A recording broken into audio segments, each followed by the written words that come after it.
Esdras au chapitre 5.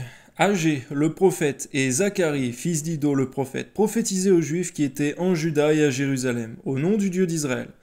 Alors Zorobabel, fils de Shealtiel, et Josué, fils de Jotsadak, se levèrent et commencèrent à bâtir la maison de Dieu à Jérusalem, gloire à Dieu. Et avec eux étaient les prophètes de Dieu qui les assistaient. Merci Seigneur pour cette union. Dans ce même temps, Tatnaï, gouverneur de ce côté du fleuve, Shetnar-Boznaï et leurs collègues vinrent auprès d'eux et leur parlèrent ainsi. Qui vous a ordonné l'autorisation, qui vous a donné l'autorisation de bâtir cette maison et de relever ses murs?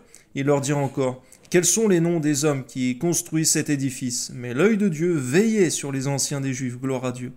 Merci parce que même quand toutes les autorités se lèvent contre ton œuvre, lorsque tu es avec cette œuvre, elle se construit malgré tout. Amen. Il n'est pas un homme qui peut empêcher ton œuvre. Gloire à Dieu. Et donne-nous donc effectivement, Seigneur, de toujours bien vérifier que dans ton service, tu es toujours avec nous. Amen. Et on laissa continuer les travaux pendant l'envoi d'un rapport à Darius et jusqu'à la réception d'une lettre sur cet objet.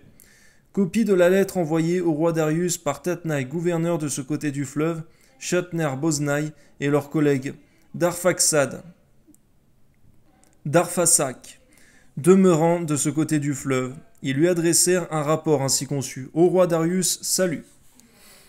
Que le roi sache que nous sommes allés dans la province de Juda à la maison du grand Dieu. Elle se construit en pierre de taille, et le bois se pose dans les murs. Le travail marche rapidement et réussit entre leurs mains. Nous avons interrogé les anciens et nous leur avons ainsi parlé. Qui vous a donné l'autorisation de bâtir cette maison et de relever ses murs? Nous leur avons aussi demandé leurs noms pour te les faire connaître. Et nous avons mis par écrit les noms des hommes qui sont à leur tête. On voit, Seigneur mon Dieu, cet esprit rapporteur, médisant et autres, Seigneur, qui va empêcher ton œuvre. Nous nous irritons, Seigneur mon Dieu, contre les œuvres du diable, Seigneur. Donne-nous de non seulement les dénoncer, mais les détruire, Seigneur, parce que tu es venu détruire les œuvres du diable, ô Seigneur Jésus. Amen. Voici la réponse qu'ils nous ont faite. Nous sommes les serviteurs du Dieu des cieux et de la terre, et nous rebâtissons la maison qui avait été construite il y a bien des années. Un grand roi d'Israël l'avait bâtie et achevée.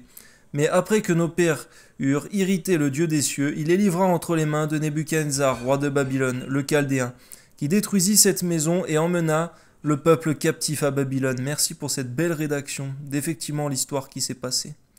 Toutefois, la première année de Cyrus, roi de Babylone, le roi Cyrus donna l'ordre de rebâtir cette maison de Dieu.